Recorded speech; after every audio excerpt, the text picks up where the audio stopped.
A big thank you goes out to my sponsor for today's video, CuriosityStream.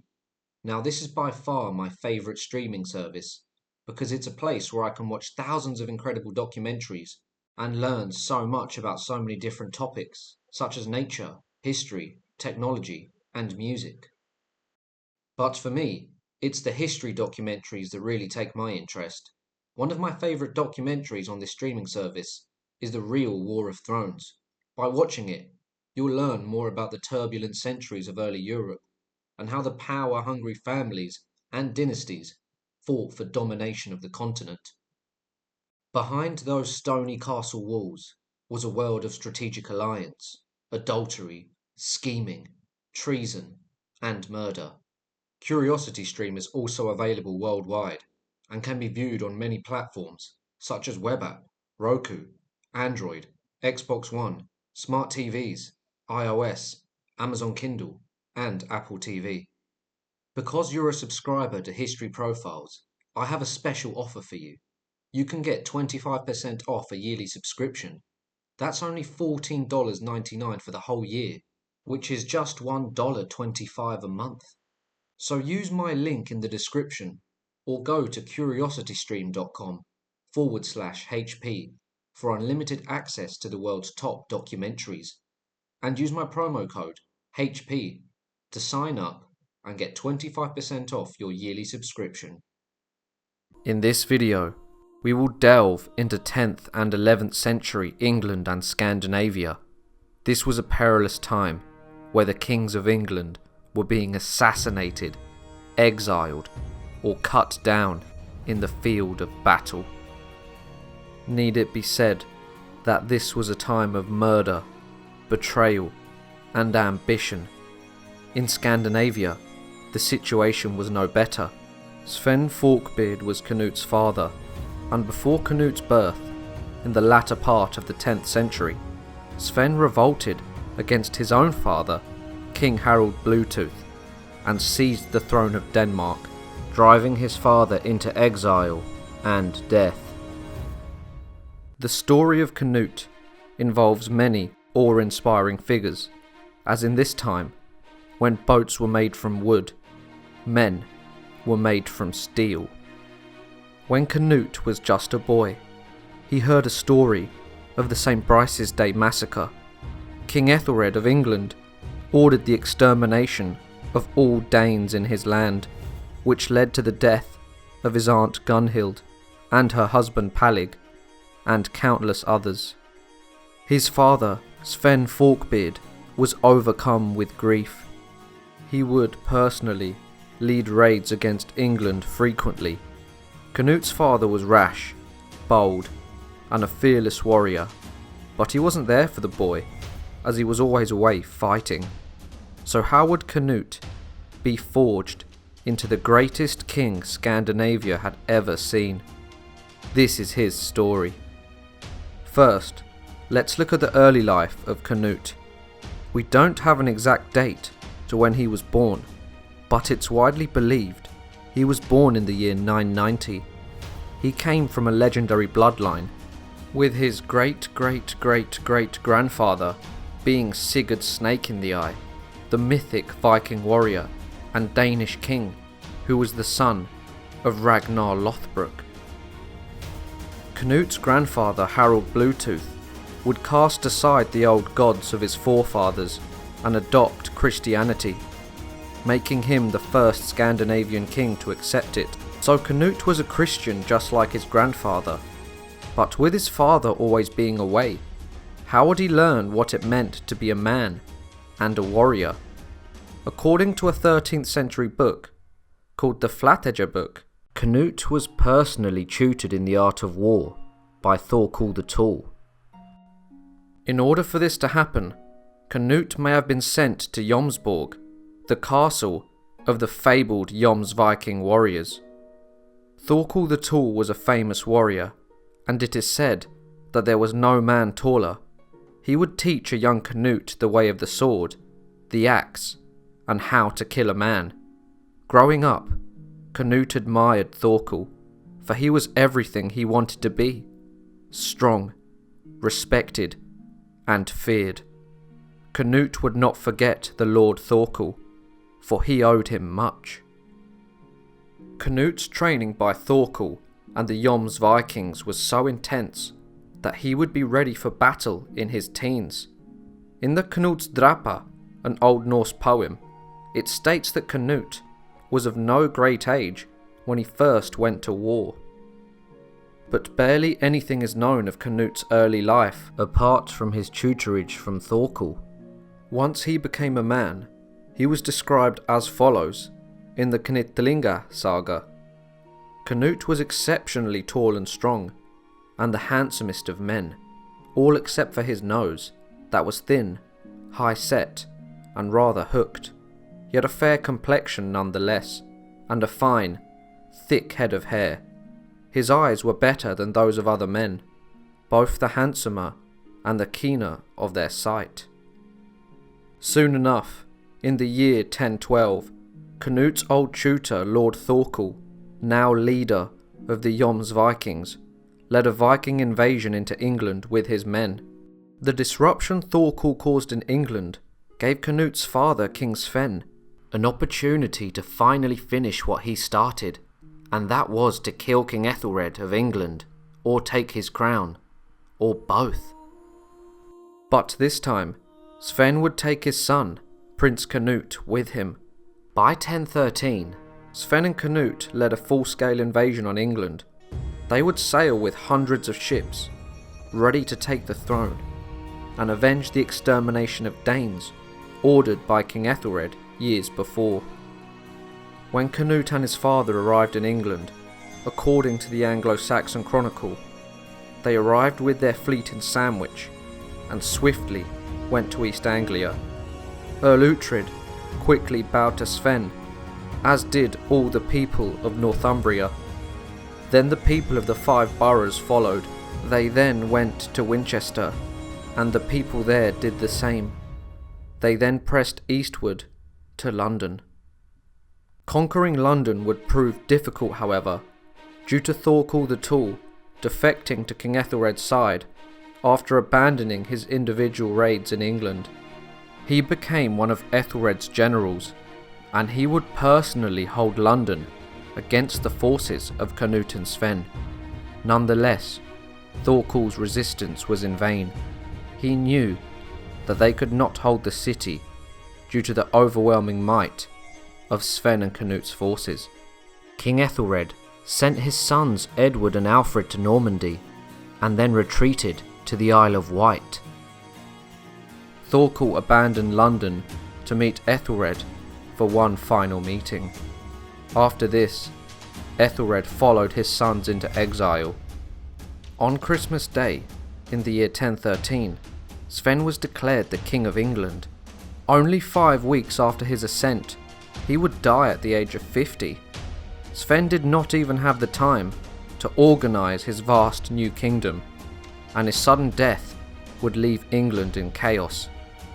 But upon Sven's death, the Vikings and common people of the Danelaw would cry out for Canute to be crowned as the King of England. The Witan, however, who were the King's council, composed of the Anglo-Saxon nobility, quickly sent word to Normandy to recall Aethelred from his exile. King Aethelred, with the support from the Witan, quickly mustered up a force of loyalists. Aethelred's son was a notable warrior, said to be one of the finest swordsmen in all of England. He would come to be known as Edmund Ironside, and he would lead his father's army in a surprise attack against Canute's forces. The attack left Canute's army of Vikings running back to their longships and caused them to flee England. Canute was now at his lowest point. He had lost his father, lost his newly acquired lands, which he had bled for, and he was no king. So, he went to his brother Harold and managed to muster up more men for a new campaign in England, and he wasn't going to let all his father's achievements go to nothing. So in the summer of 1015, Canute's fleet set sail for England, and their numbers were immense. But this invasion wouldn't be like his father's, for they faced Edmund Ironside, and something had changed in him perhaps from his exile. He was strong, bold, and an inspiring figure to his men. He was quickly becoming a saviour to the English. He would die for his men, and they would do the same for him. And what Canute faced wasn't the bowing and submission of lords, but grisly, bloody warfare. It is said that the battles to come were of an intensity that had not been seen since the days of Alfred the Great. In early September, Canute would arrive in Sandwich. He then sailed around Kent to Wessex and began his campaign. And in order to win, rivers of blood would need to stain the English soil he wished to rule. Lord Eadric, the Ealdorman of Mercia, deserted King Aethelred, and he and his men joined Canute. Canute's old mentor, the man who taught him to fight and be a man, Lord Thorkel, the commander of the Vikings, also defected to his side and abandoned King Aethelred. Due to their history together and the legend of Thorkel and his men, Canute accepted his allegiance. Over the next few months, while Canute began his campaign, King Aethelred would die in April 1016, leaving his son Edmund Ironside to take up the defences of the country. Soon enough, after many assaults, raids and massacres, the famed Edmund Ironside and Canute would face each other head-on. In the hills of Schurston, on June the 25th, the Danish and English armies would clash. Thorkel the Tall would summon his Vikings from their 40 ships, and they would face the army in the front line to prove his loyalty to Canute. As the battle raged, the deaths were piling up. The battle was fierce, and Thorkel and his Vikings would fight with such ferociousness that no man could face them, vanquishing all English men in their path. But Edmund Ironside, the warrior prince, would also fight amazingly, cutting down many Danish troops and inspiring his men to fight on. Canute would also be in the thick of the fighting and would fight with a trance-like fury, but once the blood rage wore off the leaders of the armies, Canute and Edmund saw the amount of death and bloodshed and eventually called the battle off. Neither side won that day. There would be no celebration that night, for the deaths on both sides were too many to count. Later that year, on October the 16th, 1016, a decisive battle would take place that would decide the fate of England. The Battle of Assendon would take place in Essex, where Canute and Thorkel would face off once again against Edmund Ironside. During the battle, the English and Danish armies fought valiantly, but Eadric, the Ealdorman of Mercia, again betrayed Edmund Ironside and abandoned the battle amidst the carnage, which allowed the Vikings to break through the English lines and annihilate Edmund's forces. Edmund would then flee, and Canute and his army would pursue him. The two leaders would eventually meet to negotiate terms. The Vikings and Canute had such a respect for Edmund as a warrior that they allowed him to rule Wessex, while Canute ruled the rest of the country, until one of their deaths, in which the survivor would take control of the whole country. Thorkel, the lord of the Vikings, would be made into the Jarl of East Anglia for his help and fighting prowess against the English. Edmund Ironside would soon die, either from his wounds in battle or being assassinated a few weeks after the pact, leaving Canute to rule the whole of England. The Witan, the Saxon nobility, and all of the Danes now accepted Canute as their king. He was crowned in London in 1017. Canute was clever, as well as being a warrior. He quickly killed off anyone he thought could question his rule or grow to oppose him. He ordered the death of Aethelred's son and Edmund Ironside's brother, Eadwig. Eadric would soon grow arrogant and proclaimed that without his desertion, Canute would not have been able to claim the English throne. Canute replied, "A man who betrays one master is likely to do the same to another." While the two were arguing, Eadric was decapitated with a battle axe by Eric of Northumbria, who no doubt hated Eadric and wanted him dead due to his treachery. Eadric's head was then placed on a spike on London Bridge. In the year 1018, Canute's brother Harold died. Canute quickly sailed to Denmark to seize the crown, and that he did. With his hold over the Danish crown being stable, he went back to England. In 1021, Thorkel also fell out of favour with the king, but the past had made Canute a man of mercy on this occasion, as he couldn't kill his old mentor, so Thorkel was outlawed instead of killed. The Norwegian king Olaf Haraldsson took advantage of Canute residing in England and began to launch attacks on Canute's kingdom of Denmark. Word would quickly reach Canute that his neighbour was ravaging his lands, so he set sail for Denmark at the head of an army. Canute's army was now colossal. He had around 600 ships, and his ship was said to be 80 meters long. Canute and Olaf's armies would soon face off against one another in a battle known as the Holy River, with an alliance between King Olaf Haraldsson and Anud Olafsson. The Swedes and Norwegians were attacked in the mouth of the river Helga by a navy of Canute. 1026 is the likely date, and the apparent victory left Canute in control of Scandinavia. In 1028, Canute set off with a fleet of 50 ships from Denmark to Norway. Olaf Haraldsson now stood down, unable to put up a fight, as his nobles sided against him. They were swayed with bribes of huge amounts of gold. Canute was quickly crowned king. His office was now King of all England, Denmark and Norway, the founder of the North Sea Empire. During Canute's reign in England, there was an era of peace.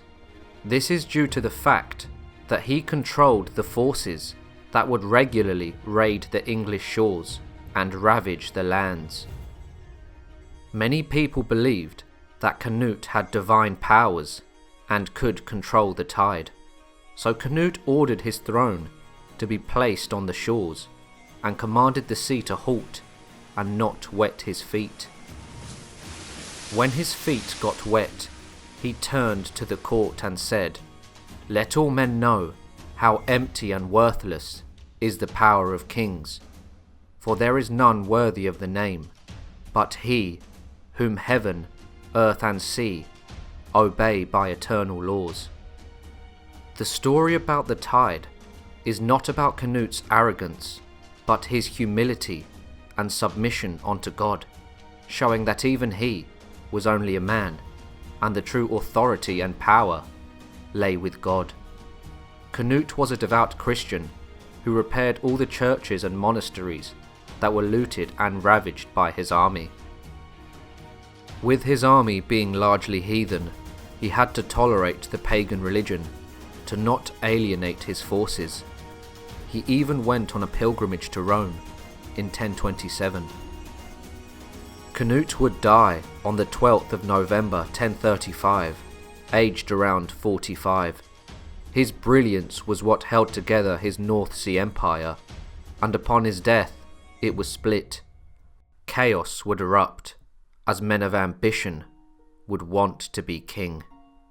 The medieval historian Norman Cantor called Canute the most effective king in Anglo-Saxon history. Canute the Great would grow up amongst all types of men, schemers, warriors, and warmongers. In order to survive and carve out his legacy, he had to be the best of them all. His training with Thorkel forged him into a warrior. His time with Eadric made him wary of schemers and traitors, and his father Sven loved to raid and go to battle, as did Canute, being the veteran of 100 battles and many wars. Let me know your thoughts on Canute the Great in the comment sections down below. And I'll see you all soon for another History Profile.